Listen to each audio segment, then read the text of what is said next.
Been working pretty hard trying to figure out how to get these lift poles behind me hoisted onto this guy. So I did a little bit of thinking and basically going to show you guys what I am working on, you know, trying to get these things lifted up. So my plan is to hang a chain hoist from up here, and then basically that's going to hook on to here. And basically what I'm going to do is only use that to keep tension on the pole and not actually lift it up at all. These are on wheels. I also took those big yellow things off. These got to be at least 60, 70 pounds each. Like, these things are pretty heavy. I had to get a massive socket to get those off, but I took those off, so that should make these even lighter now. Basically, my idea is to wheel this over to here, kind of where these blocks are, and then to run this chain through here and hook it up to the hoist. So, you know, let's pretend this is happening over here. Obviously, it's not, because I don't want to do these poles yet. And then, you know, this can move in and whatnot, and those chains will be running through. And then what happens is this piece moves independently of this piece. So my plan is to get a couple breaker bars or something, you know, some thick rod, and basically just throw this like right in here, so that when it does lift up the you know, 3 or 4 inches, it gets caught on here and then basically starts lifting the pole. And this is a 1-ton hoist, so what I want to try and do is you know, run the chain through there and use this to actually lift it up to you know, 2 or 3 inches to get it onto the frame. And then basically, as this is being lifted up with the hoist, because I use this to lift these kind of off the trailer, the person running the chain winch will just be keeping tension on that pole so it can't go this way or that way or anything. And all the lifting is going to be done from the bottom here, you know, with this powerful hydraulic jack. And that way, all the weight's on the floor, and there's no, you know, 600 pounds hanging from my ceiling, because, I mean, these are 4 inches in width, but I don't really know how structurally sound these are, because the roof is just like fiberglass board. So I don't want to risk that. But that should work out pretty well. And, you know, worst comes to worst, if this can't get it all the way up, then I could maybe put half the load or a third of the load on the ceiling with the chain winch and whatnot, and kind of balance it between these two. So that's my plan. Then also, I upgraded my toolbox a little bit. Here we go. So basically what I did is I bought this new centerpiece. You can see it's not labeled yet because I just bought it. It was like 60 bucks at frickin' Sears on sale. So I got 3 more drawers now, so pretty excited about that. But yeah, I'm gonna rent one of the chain lifts, or the chain winches from Sunbelt Rentals, and I'm trying to organize a couple guys to come over and help me, you know, roll these over there so that we can lift them on. And then I think this is where I'm gonna position it. I'm pretty happy with this. This is about 10 foot 6 inches to that wall. So that should leave plenty for front and back for getting some pretty big vehicles in here. I plan on mostly backing the vehicle in so that I can work on the front, you know, right here. And I also got a light right here, so that'll shine right on the engine bay, which is gonna be pretty sweet. And then I've also been drilling some test holes. I was concerned that there was actually a pocket of air under this concrete, and that the stone that they usually put under it washed away, because there's kind of like a little hollow spot right here. I'll try jumping. You might be able to hear it. It's a little hollow right here. But I drilled some holes, and there seems to be, you know, maybe only like 1 inch to the rock. So I did like one here, one over here, and one over there. So I think I'm gonna leave it here. I think this is the best place to put it. I tried like seeing how it would fit here, but it just kills the room. And I can't put it here because it's a huge pain in the ass to back the car in, or to drive the car forward and back it in. You literally can't cut it far enough to get it in. You can see I gave the wall a little up tap trying to squeeze her in, but I don't know, a little small update for this week. I'm gonna show my Mega Squirt boards in a little bit, and hopefully get you guys a video before the weekend. So I went ahead to Harbor Freight and bought a 1-ton dolly and a 1-ton chain hoist.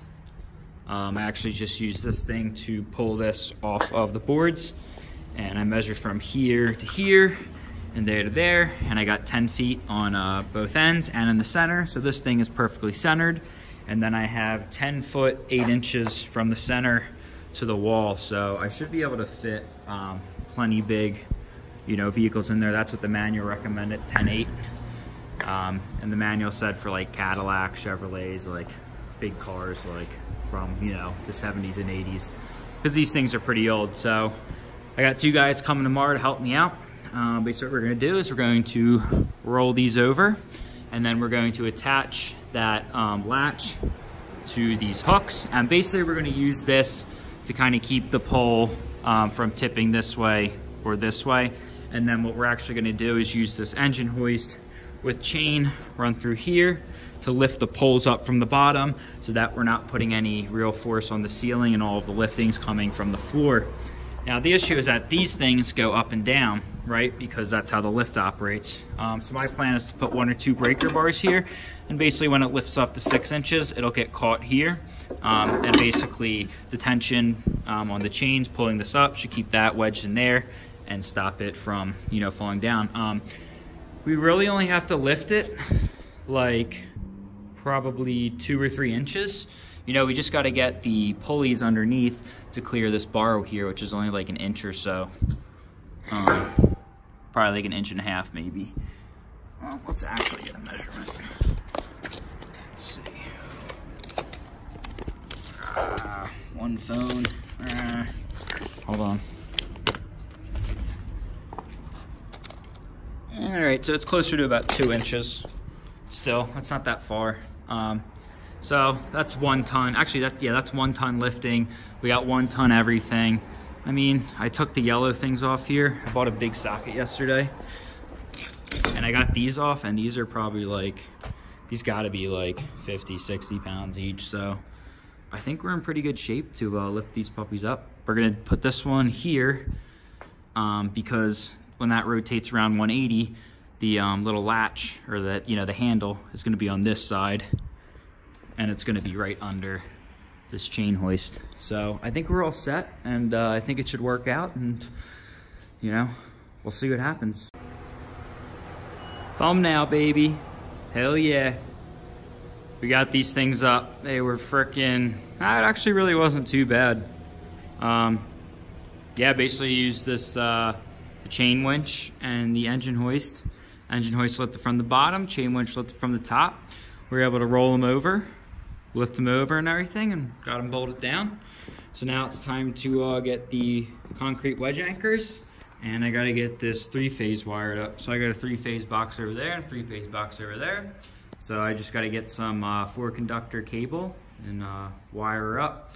But yeah, I popped off the access panel. I just had this guy off actually. Actually, let me take it back off and I'll show you guys what's in there. All right, so I got that plate off. So here we got some of the electronics. Basically, this is the handle that activates it, up, down.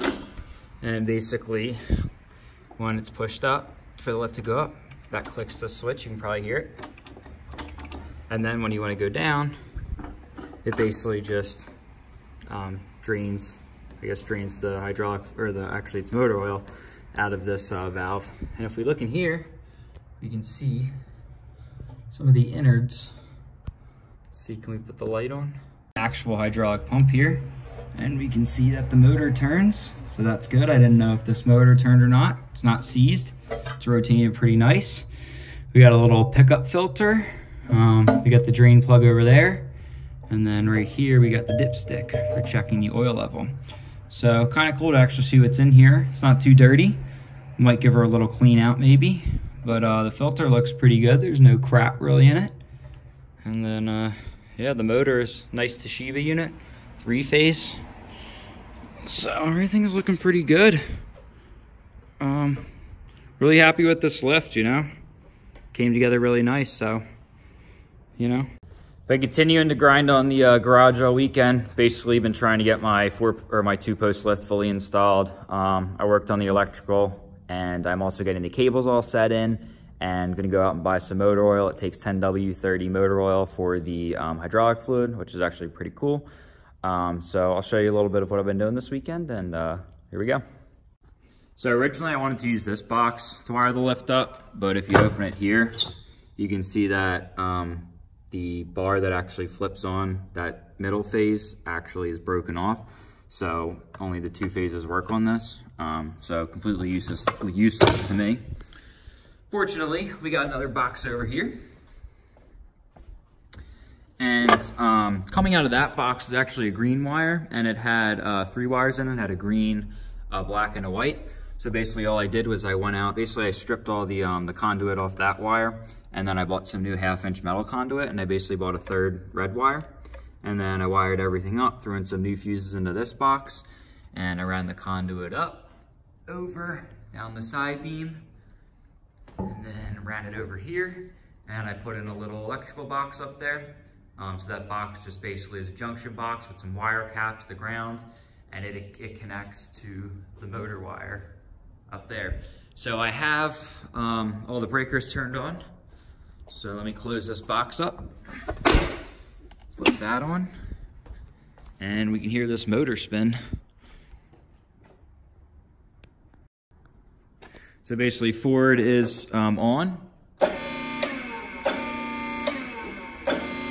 So you can probably hear it spinning, and then, you know, this is the release to lower it.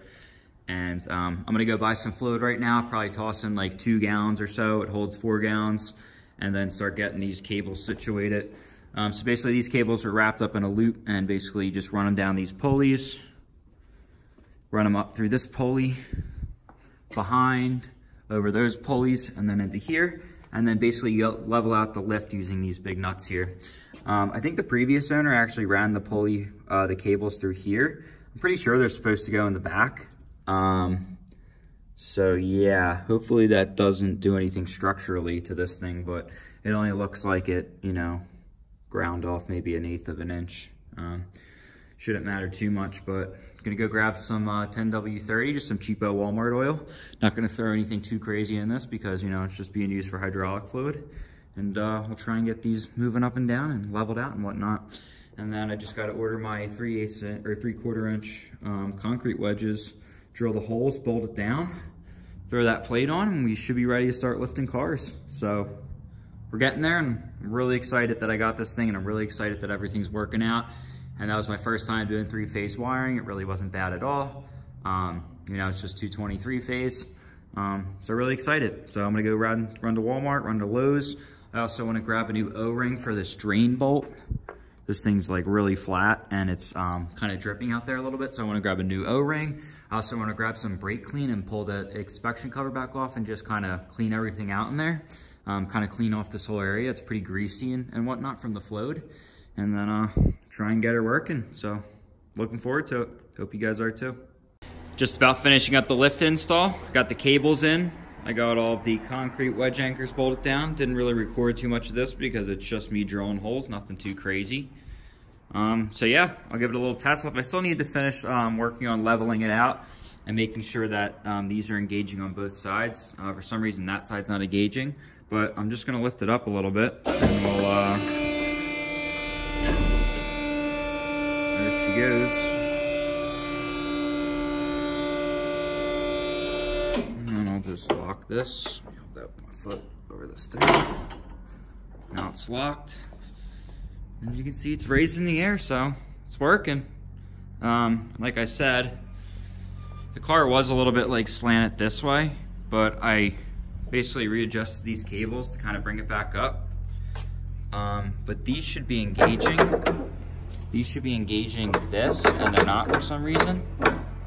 So maybe it's not actually fully level. So I don't know, I gotta play with those. I think I'm gonna take the car off and actually level those out. And then basically you put the car on, you let it sit for a day or two, let the cables stretch back out and whatnot. But I mean, maybe it needs new cables.